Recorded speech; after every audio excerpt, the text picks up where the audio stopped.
Bem, podemos começar então. Vamos iniciar rezando uma Ave Maria. Em nome do Pai, do Filho e do Espírito Santo. Amém. Ave Maria, cheia de graça, o Senhor é convosco. Bendita sois vós entre as mulheres, e bendito é o fruto do vosso ventre, Jesus. Santa Maria, Mãe de Deus, rogai por nós, pecadores, agora e na hora de nossa morte. Amém. Quem vai ficar de gravar, porque não está mostrando se alguém está gravando ou não.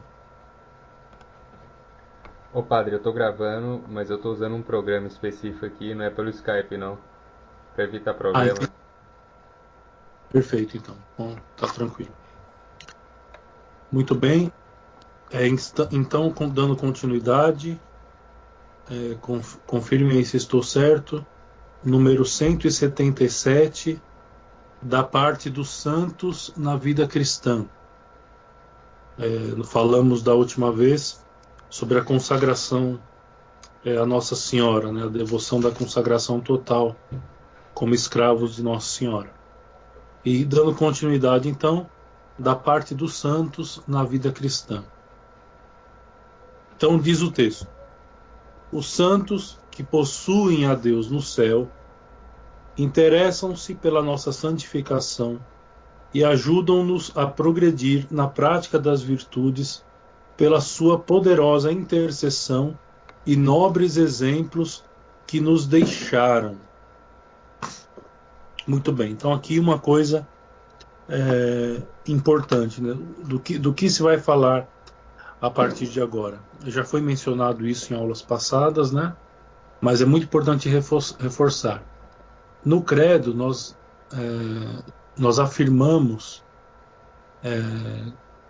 que nós cremos na comunhão dos santos. Então, ou seja, nós cremos que aqueles que tiveram nesta vida Nosso Senhor como modelo, viveram uma vida de virtude, de castidade, enfim, de paciência e de oração, enfim, conseguiram nessa vida expressar tudo aquilo que se espera da alma de um bom cristão.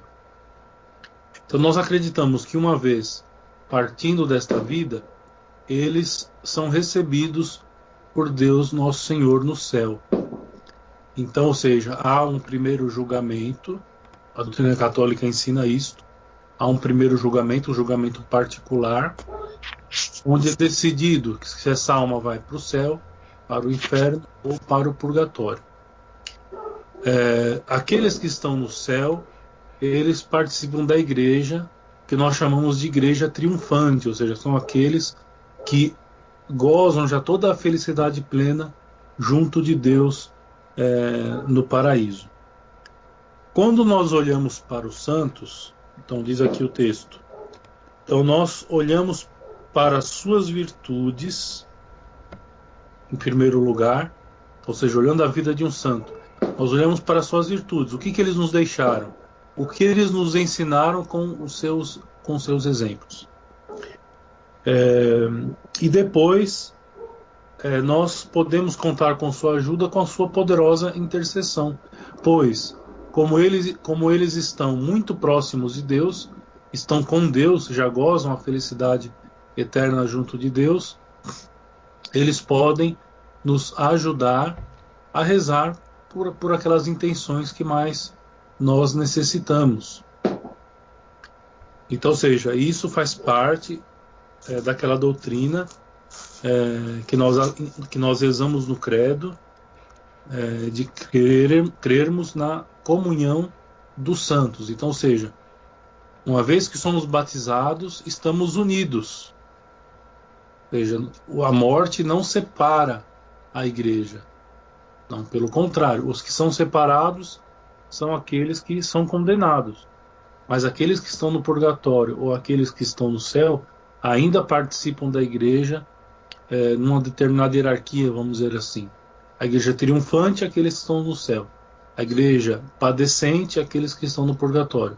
E a igreja militante, nós que aqui ainda estamos buscando a vida de santidade e de virtude.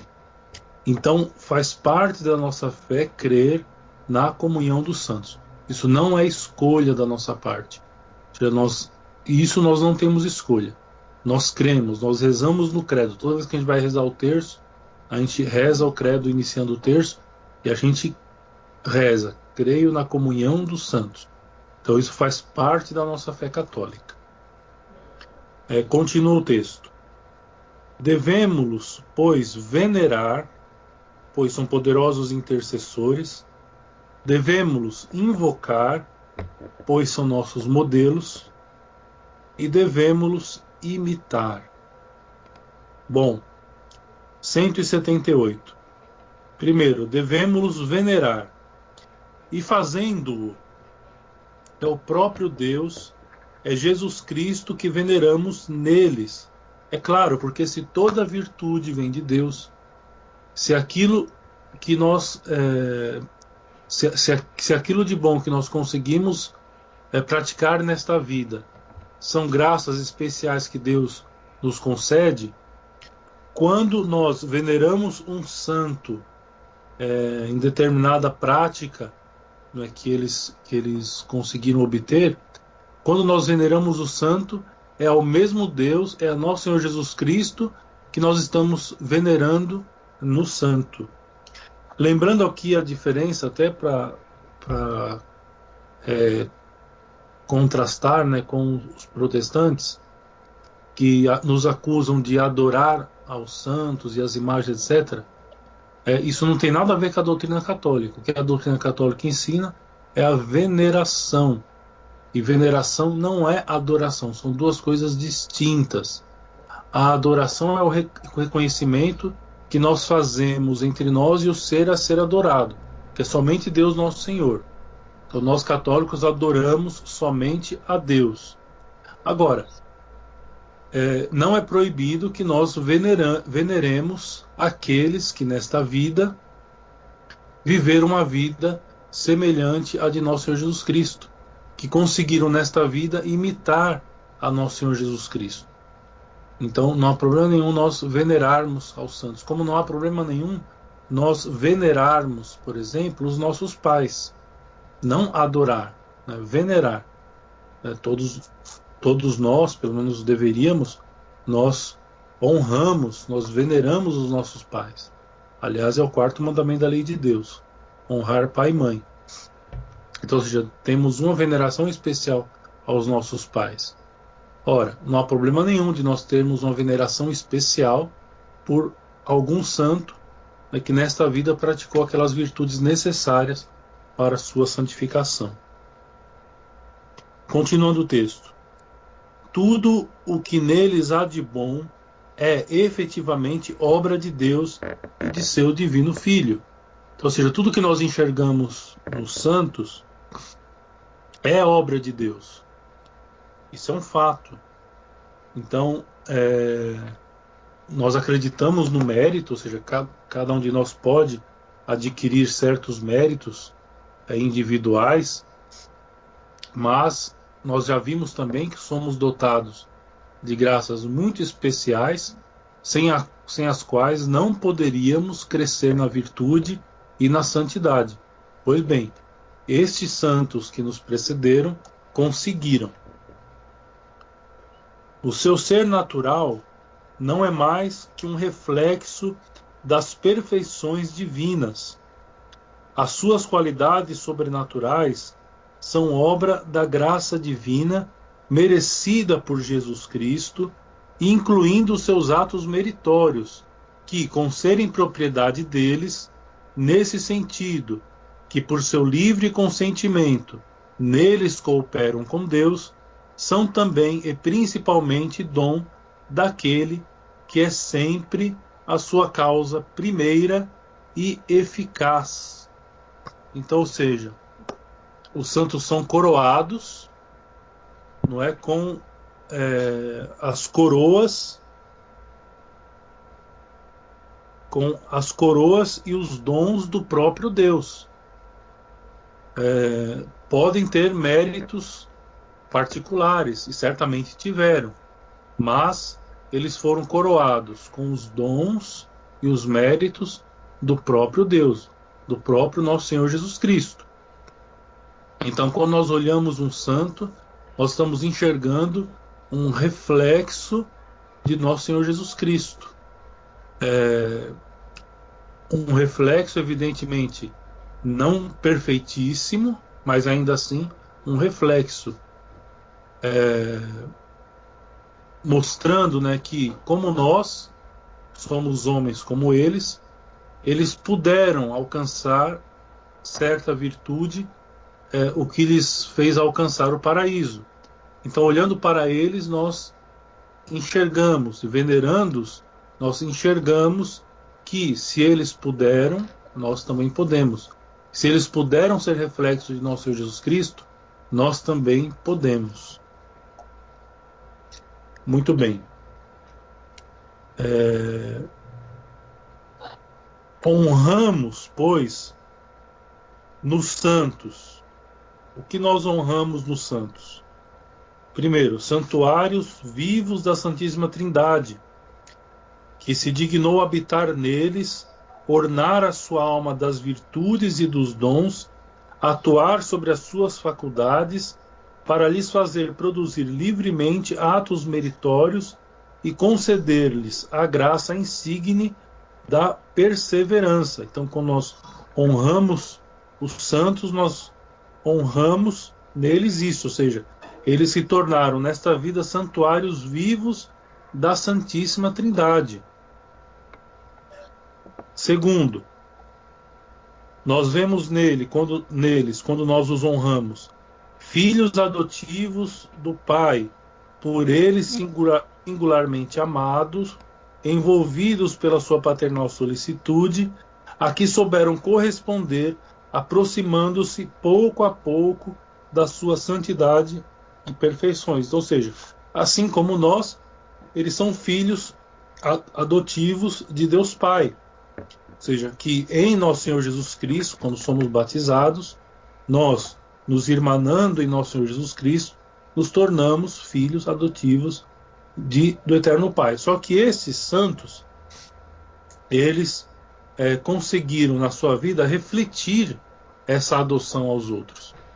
Então aqueles que os viam, aqueles que conviviam com eles, conseguiam interpretar na sua vida, conseguiam ver, através da vida dos santos, um reflexo do próprio Deus. Irmãos de Jesus Cristo, seus membros, isso é o terceiro. Irmãos de Jesus Cristo, seus membros fiéis, que incorporados no seu corpo místico, receberam dele a vida espiritual e a cultivaram com amor e constância. Então, ou seja, eles, como nós também, foram inseridos no corpo místico de Cristo. Só que diferente de muitos de nós, que não sabemos ser bons cristãos ou fazer bem parte desse corpo místico, os santos o souberam. E quarto, enxergamos nos santos, quando nós os honramos, templos e agentes dóceis do Espírito Santo, que se deixaram guiar por ele, pelas suas inspirações, em lugar de seguirem cegamente as tendências da natureza corrompida. Então nós somos templos do Espírito Santo. Só que muitas vezes, infelizmente, nós deixamos que a nossa natureza corrompida fale mais alto do que a graça de Deus, do que as graças, né, que Deus nos concede. Os santos não fizeram isso. Os santos, eles eram templos do Espírito Santo, agentes dóceis. Ou seja, eles eram dóceis à vinda do Espírito Santo sobre eles e aceitavam com doçura de coração todas as graças que Deus, nosso Senhor, lhes concediam. Não agindo cegamente, como diz aqui, não agindo cegamente segundo as tendências, as más tendências da natureza corrompida, como infelizmente nós muitas vezes nos deixamos cair. Então a nossa natureza está corrompida pelo pecado, E aí nós temos duas opções. Ou agimos segundo essa natureza corrompida, e aí caímos no pecado, na impureza, etc. Ou então somos dóceis ao Espírito Santo, como foram os santos. Muito bem. E nós honramos porque nós conseguimos enxergar isso neles. Ou seja, quando nós lemos as suas radiografias, né, quando nós lemos a vida dos santos, nós conseguimos enxergar nas suas práticas tudo isso que nós acabamos de falar. Ou seja, que eles eram santuários vivos da Santíssima Trindade, que eles eram filhos, que eles manifestavam a filiação adotiva de Deus, que de fato eles manifestavam a irmandade com nosso Senhor Jesus Cristo, e que eles eram templos e agentes dóceis do Espírito Santo. Então nós conseguimos enxergar isso neles, e por isso nós os honramos. Não adoramos, veneramos, honramos, que é diferente. São esses os pensamentos que tão perfeitamente exprime Ollier. Diz Ollier: poderíeis para isso adorar com profunda veneração essa vida de Deus derramada em todos os seus santos. Então, ou seja, se nós adoramos alguma coisa, nós adoramos na verdade a vida de Deus que foi derramada nesses santos. Não o santo mesmo, mas a vida de Deus derramada nesses santos, através das suas graças. Honrareis a Jesus Cristo, que os ama a todos e os consuma pelo seu divino Espírito, para fazer de todos uma só coisa nele. É a comunhão dos santos, que eu expliquei no início. Ele é que nos santos, ele é que é nos santos o cantor dos louvores divinos. Ele é que lhes põe todos os seus cânticos nos lábios.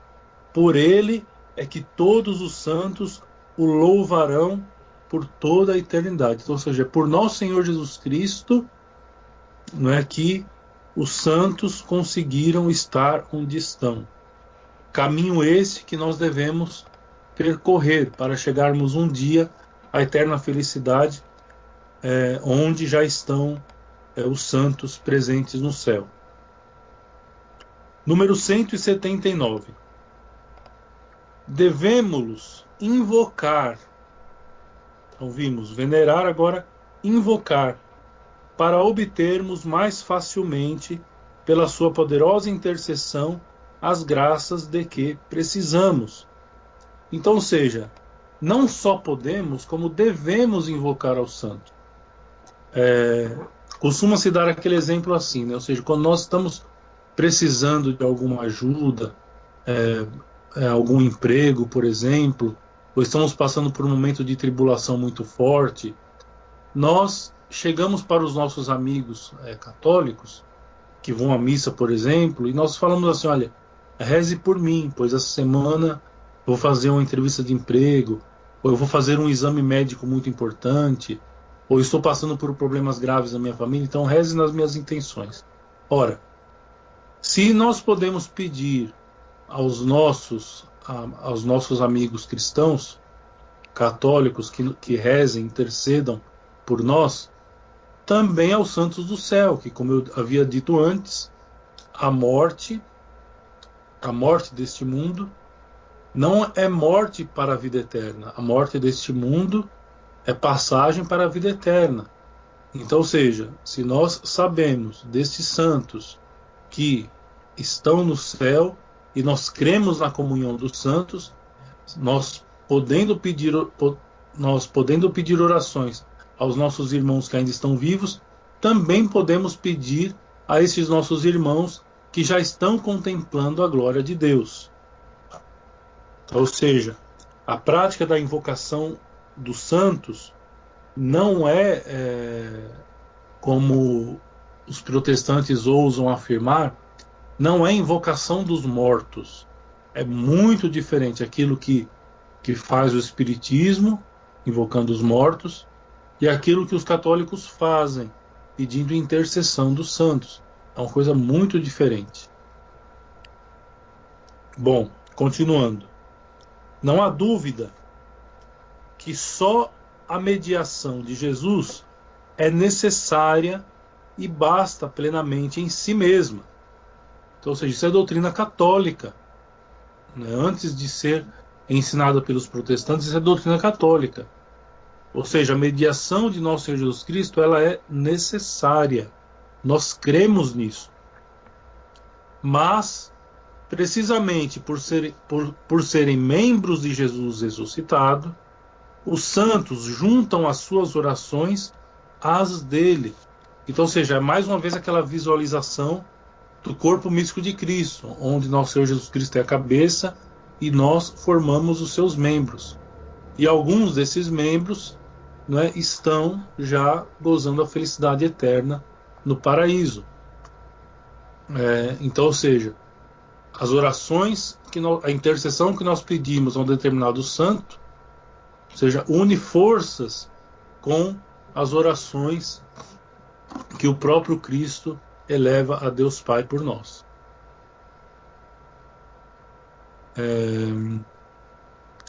Pois, todo o corpo místico do Salvador que ora e faz assim uma doce violência ao coração de Deus. Bonita essa expressão, belíssima. Então, ou seja, quando os santos intercedem por nós, elevando as suas orações a Deus Pai, eles fazem assim uma doce violência ao coração de Deus. Na oração, tudo nós podemos na oração alcançar de Deus, tudo. E ainda mais com a ajuda dos santos que já estão junto dele, que já estão ali gozando das eternas felicidades. Orar com os santos é, pois, unir as nossas orações a todo o corpo místico e assegurar-lhes a eficácia. Ou seja, nós, rezando com os santos, né, nós unimos as nossas orações a todo o corpo místico de Cristo. Imagina que visão bonita, né, se todo o corpo místico de Cristo pudesse rezar junto, orar juntos.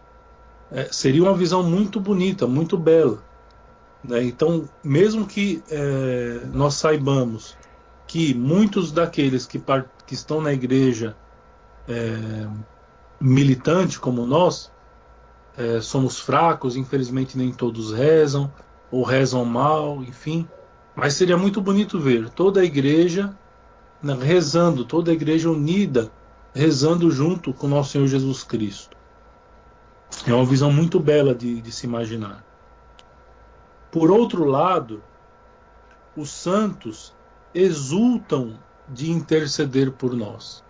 Ou seja, eles se alegram de interceder por nós. É claro, eles estão junto de Deus. Então aquela alegria que eles possuem, aquela felicidade eterna na qual eles estão inseridas já, eles querem para nós. Eles desejam que nós participemos do mesmo bem, né, desse bem infinito, eterno, que é a felicidade junto de Deus. Eles querem isso. Eles se alegram de interceder por nós. Eles amam em nós irmãos nascidos do mesmo Pai. Têm compaixão de nós, lembrando-se, à vista do nosso estado, daquele em que eles mesmos se encontraram, reconhecem em nós almas que devem, como eles, contribuir para a glória de nosso Senhor Jesus Cristo. Então, ou seja, imagine só, os santos olhando para nós, eles enxergam a si próprios quando estavam aqui na igreja militante, buscando uma vida de virtude, lutando constantemente contra o pecado, enfim, buscando assemelhar-se cada vez mais a sua vida à de nosso Senhor Jesus Cristo. Então eles olham para nós e veem, eles conhecem, eles sabem as nossas dificuldades. Eles sabem o que nós estamos passando porque eles também passaram a mesma coisa. Que alegria não experimentam eles quando podem encontrar associados que os ajudem a tributar as suas homenagens a Deus e a satisfazer o seu desejo de magnificar a Deus por centenas e centenas de milhares de bocas, se as tivessem. Ou seja, eles estão louvando a Deus eternamente no paraíso. Estão glorificando a Deus eternamente. Então imaginem se eles pudessem, se eles tivessem força de unir o máximo possível de vozes para louvar e adorar a Deus nosso Senhor. É claro que eles querem e desejam isso. Assim, pois, o seu poder e bondade devem nos inspirar plena confiança. Ou seja, quando nós invocamos os santos, nós não estamos desprezando o nosso Senhor, como nós já vimos. Não é? Pelo contrário, nós adoramos a Deus nosso Senhor, adoramos nosso Senhor Jesus Cristo, adoramos o Espírito Santo, adoramos a Santíssima Trindade. Aos santos nós veneramos. E quando nós pedimos a intercessão dos santos, isso serve para aumentar ainda mais a confiança, a virtude da confiança em nosso Senhor. É sobretudo, então, ou seja, como nesse último parágrafo desse ponto, ele explica qual o modo, assim, vamos dizer assim, mais perfeito de invocar os santos. É sobretudo celebrando as suas festas que os invocaremos de modo especial. Assim, estaremos na corrente litúrgica da Igreja, ou seja, estamos rezando com a Igreja, e participaremos das virtudes particulares praticadas por este ou por aquele santo. Então, é claro, podemos ter a nossa devoção diária aos nossos santos de devoção, mas é sobretudo na festa litúrgica dos santos que nós podemos invocá-los com mais propriedade, até porque é toda a igreja que está invocando naquele mesmo dia aquele determinado santo. Então, ou seja, nós unimos a honra daquele santo naquele dia específico, toda a igreja do mundo inteiro. E devemos, sobretudo, imitar as suas virtudes. Todos se esmeraram em reproduzir os traços do divino modelo, que é nosso Senhor Jesus Cristo. E todos nos podem repetir a palavra de São Paulo, que ainda em vida disse: sede meus imitadores. Olha o que São Paulo disse: sede meus imitadores, como eu o fui de Jesus Cristo. Isso está na primeira carta aos Coríntios, capítulo 4, versículo 16. Sede meus imitadores, assim como eu sou de Cristo.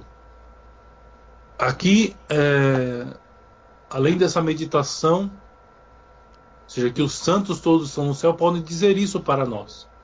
Ou seja, sejam meus imitadores. Os santos, cada um santo que está no céu, pode repetir essa frase para nós.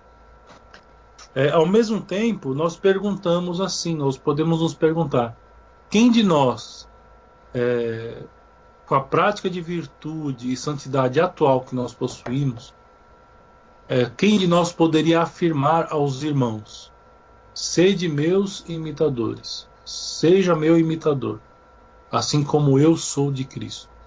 Veja que é uma frase muito forte. E São Paulo teve a coragem de dizer, porque ele tinha certeza de que ele havia conseguido, em vida, imitar perfeitamente nosso Jesus Cristo.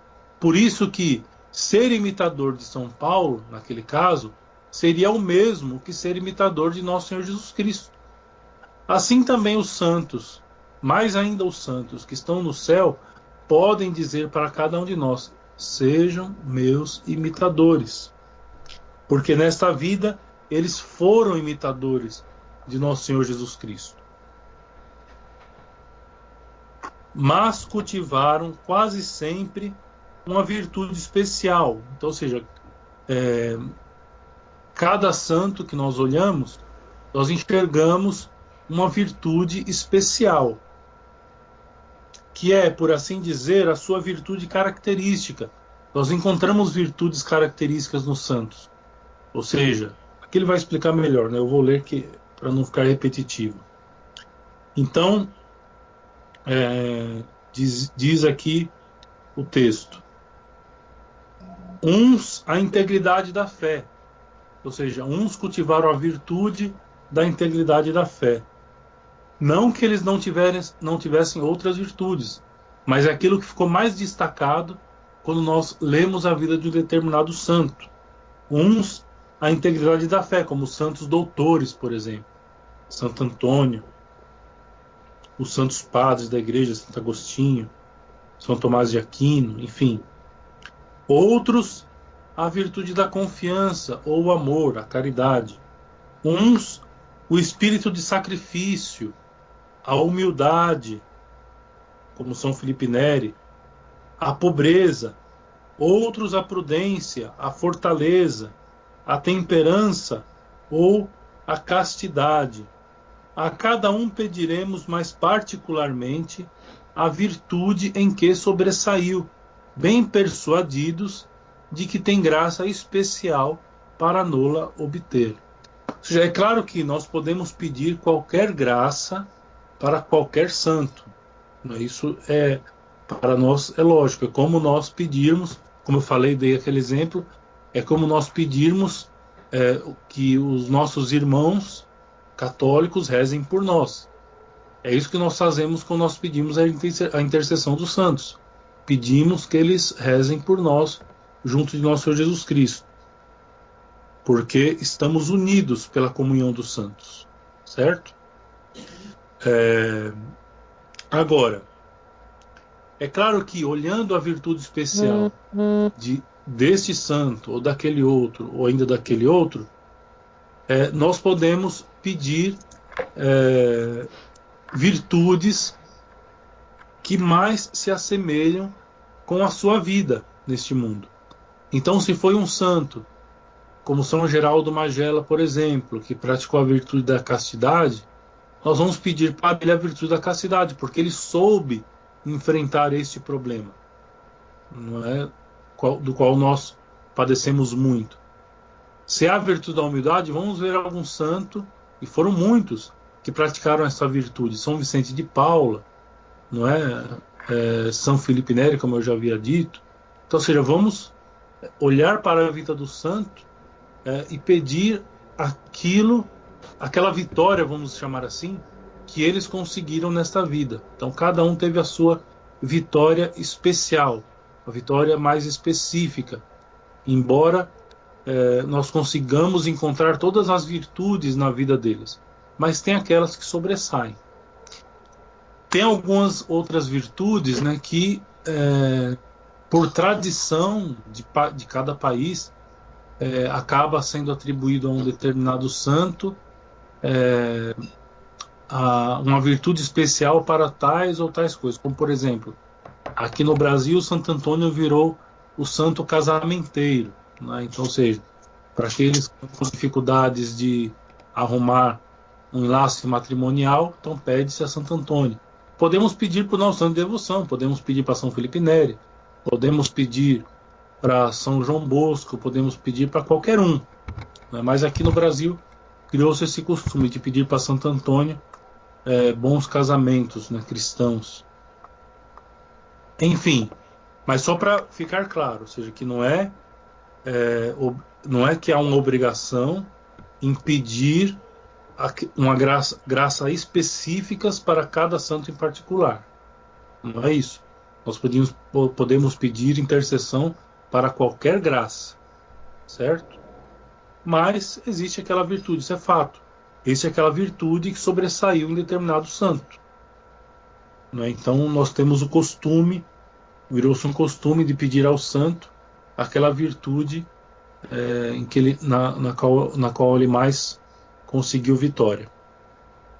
Eis o motivo porque a nossa devoção se dirigirá sobretudo aos santos que viveram na mesma condição que nós, ocuparam empregos semelhantes e praticaram a virtude que nos é mais necessária.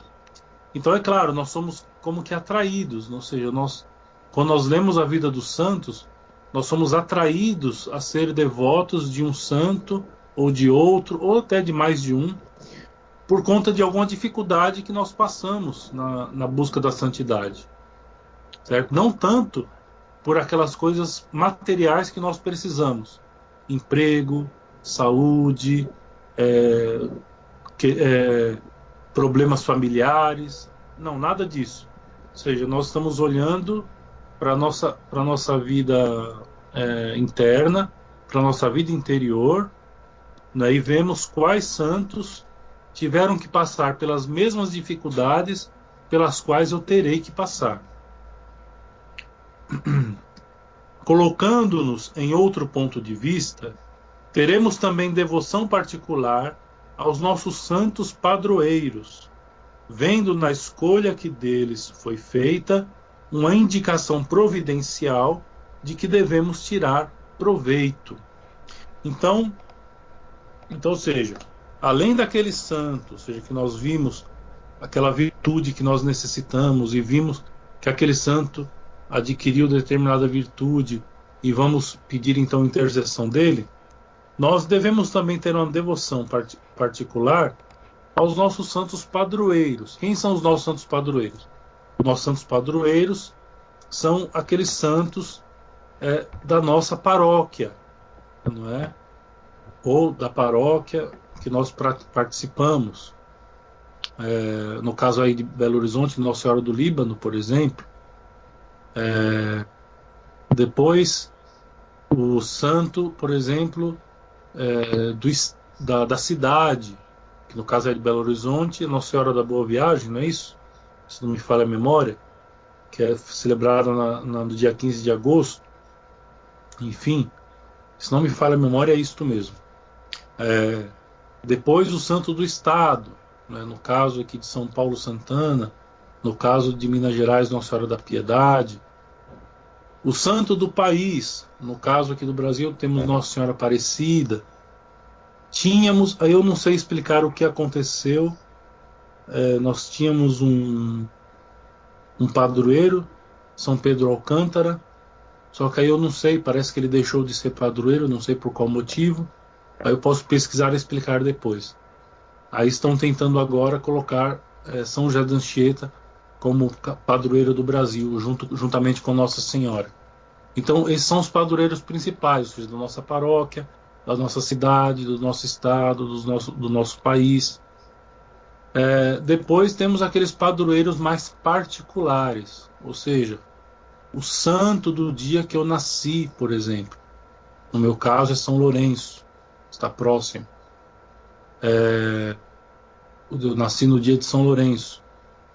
Então nós cremos que isso é providência divina, ou seja, Deus Nosso Senhor colocou São Lourenço, né, como meu intercessor, como meu intercessor. Depois, só espero que eu não morra como ele, né, ou seja, ele foi assado vivo, né. Bom, brincadeiras à parte, temos, por exemplo, o santo do nosso onomástico. O que é o onomástico? É o santo que tem o mesmo nome nosso. Então, às vezes, nossos pais, para fazer uma homenagem a tal santo, colocaram o nome do filho com o nome daquele santo. No meu caso é Paulo. Existem muitos São Paulos, né? Mas no meu caso, meu pai pensou em São Paulo apóstolo. Enfim, todos nós, a maioria de nós pelo menos, tem um onomástico. Quem não tem, lute para ser o primeiro santo com esse nome, para que alguém possa ser seu onomástico no futuro, quando estiver junto de Deus. Bom, enfim, esses são basicamente os nossos padroeiros. E continuando o texto. Mas, se por motivos especiais os atrativos da graça nos levam para este ou para aquele santo, cujas virtudes se harmonizam melhor com as necessidades da nossa alma, nada nos impede de nos darmos a sua imitação, tomando o parecer de um diretor, de um sábio diretor. Então, ou seja, aqueles que têm diretor espiritual, então cabe-se aqui pedir conselho também, não é? Para se às vezes é chamado, né, já tem uma devoção a um determinado santo, aí aparece um outro, então conversa com o diretor espiritual. Mas na maioria dos casos não é necessário, né, tratar desse assunto com o diretor espiritual. Ou seja, nós somos inclinados, como eu estava dizendo. Então há uma inclinação natural a um determinado santo. Existem aqueles santos padroeiros que já não são naturais, o santo da nossa paróquia ou da igreja que nós participamos, como no caso aí de Belo Horizonte, Nossa Senhora do Líbano. Enfim, cabe nós estudarmos, né, a vida de todos esses santos que são nossos padroeiros naturais. E não há problema nenhum ter mais de 1, 2, 3 santos de devoção. O céu está cheio de santos. Então não tem problema nenhum nenhum santo vai ficar com inveja do outro, nem como eu falo, nem nós podemos nos preocupar em ter mais de 1, 2, 3 santos de devoção, até mais, não há problema nenhum. Mas que sejam de fato nossos santos de devoção. Então, ou seja, não é dizer assim, eu gosto de Santo Antônio, tá bom, mas você faz a oração dele diariamente? Porque isso é importante, aquela oração, a coleta da missa, por exemplo, é uma oração curta, pequena, que dá para rezar. E se você é devoto de 5 santos, dá para rezar 5 oraçõezinhas tranquilamente por dia, sem problema nenhum. E para os fiéis que já têm o missal, por exemplo, para acompanhar a missa é fácil, porque é só ver lá o dia do santo, e tem a oração da coleta, pronto, faz aquela oração. Bom, enfim, e ser devoto mesmo, eu estava dizendo, não somente de nome, não é? Continuando. Assim compreendida, a devoção aos santos é extremamente útil. Os exemplos daqueles que tiveram as mesmas paixões que nós, os santos passaram pelas mesmas paixões que nós, passaram pelas mesmas tentações que nós, e apesar de tudo, sustentados pelas mesmas graças que Deus nos dá, alcançaram a vitória. Em algum momento alcançaram a vitória. São um poderoso estímulo que nos faz corar da nossa covardia, porque olhando para eles foram homens, seres humanos, como nós somos também. Então, ou seja, olhando isso, nos faz corar da nossa covardia e tomar enérgicas resoluções e fazer esforços constantes para as pôr em execução, sobretudo quando nos lembramos da palavra de Santo Agostinho. Traduzindo literalmente, seria assim: tu não podes, não é, o que aqueles outros puderam, seria mais ou menos isso. Será que nós não podemos fazer aquilo que aqueles santos que nos precederam também puderam? Provavelmente, certamente sim, nós podemos. As suas orações acabarão a obra e auxiliar-nos-ão a seguir as suas pisadas. Então, ou seja, as orações dos santos acabarão a obra que em nós foi iniciada e nos auxiliará a seguirmos as suas pisadas, que foram pisadas de virtude, que foram pisadas de santidade. É este rumo que nós devemos tomar. É isso que nós devemos querer, é isso que nós devemos almejar. Sermos santos, como tantos que nos precederam também foram santos. Tá bom?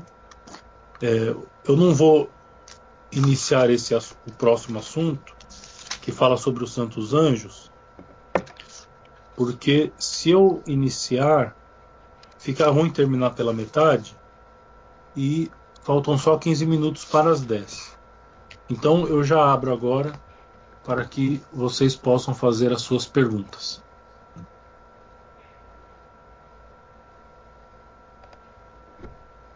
Padre, boa noite, eu Felício. Boa noite. Uma curiosidade, padre, como que é escolhido o santo padroeiro de uma cidade, de um estado?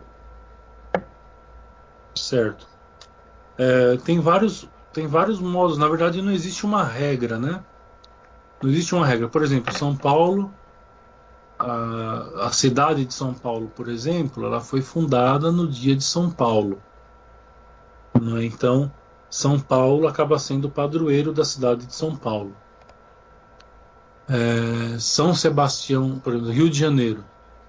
O padroeiro do Rio de Janeiro é São Sebastião, porque ela foi fundada, né, na festa, no dia de São Sebastião.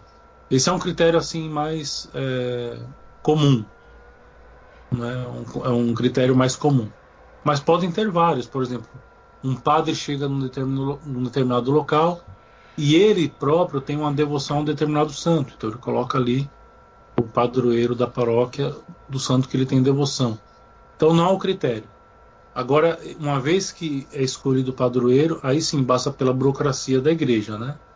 Então vai para a cúria, faz o pedido para a cúria aceita ou não o pedido para que aquele santo seja padroeiro.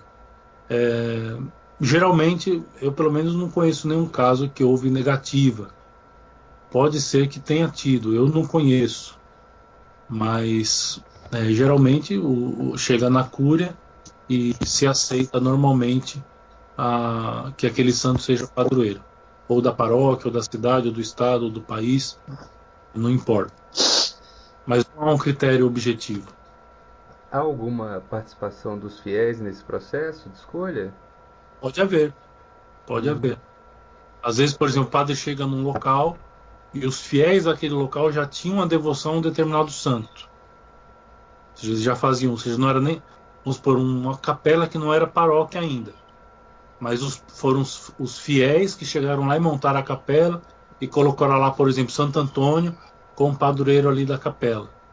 Aí quando o padre chega, né, e vai transformar aquilo ali numa paróquia, ele aceita, né, aquela aclamação dos fiéis para aquele determinado santo. Como eu falei, não há um critério objetivo para a escolha do santo. Mas existem vários modos de se escolher um santo padroeiro. Certo? Certo. O Rodrigo, ele fez uma pergunta aqui. O senhor pode falar um pouco do conceito de protodúlia em relação à devoção a São José? Então, eu poderia fazer, quando nós falarmos dos Santos Anjos, eu posso fazer uma introdução sobre o culto de dulia, de hiperdulia e assim por diante. Aí eu explicitaria tudo, né? Não só o fato da devoção a São José, mas eu expressaria todos os graus. Tá bom? Aí a gente pode fazer isso a semana que vem. Então, na introdução, nós vamos falar sobre os anjos, da parte dos anjos da vida cristã. Então, eu faria a distinção, que nós não fizemos ainda, de fato. O Tanqueray não tratou desse assunto. Então, eu poderia tratar desse assunto na introdução que não é um assunto longo, eu poderia tratar da introdução da aula semana que vem. Tá bom? Tá ok, obrigado, padre.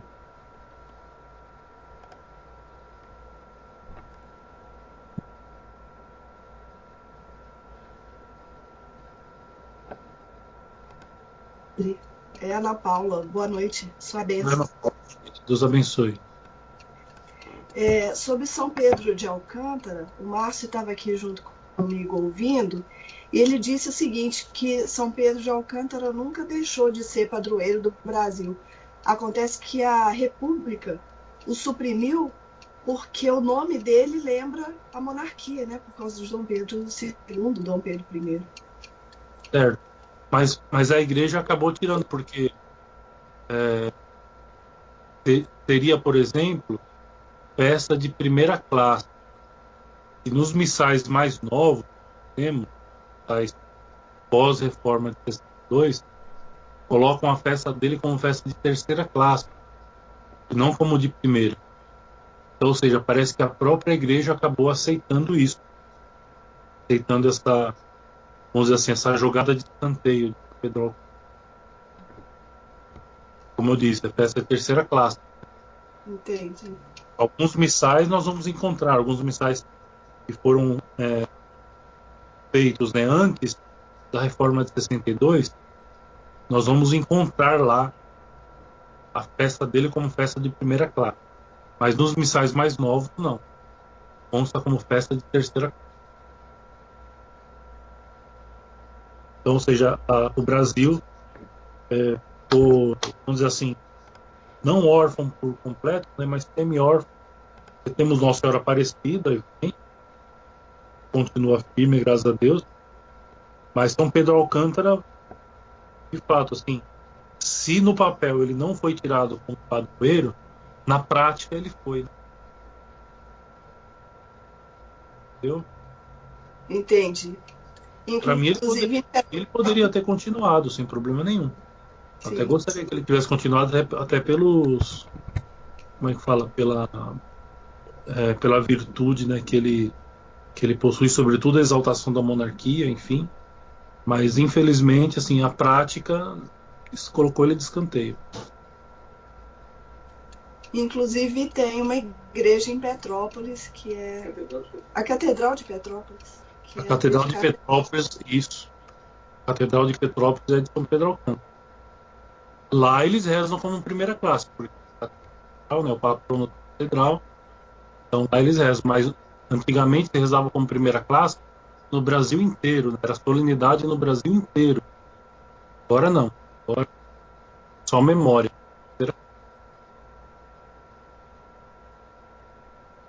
Entendi. Uma pena, né? É uma pena. Agora vamos ver, né? Esperamos que... Porque São José de Anchieta também é interessante que seja padroeiro do Brasil. Vamos rezar para que dê tudo certo, né? Acho que já abriram o processo, já fizeram o pedido a Roma. Vamos ver se aceitam. Muito bem. Mais alguma pergunta?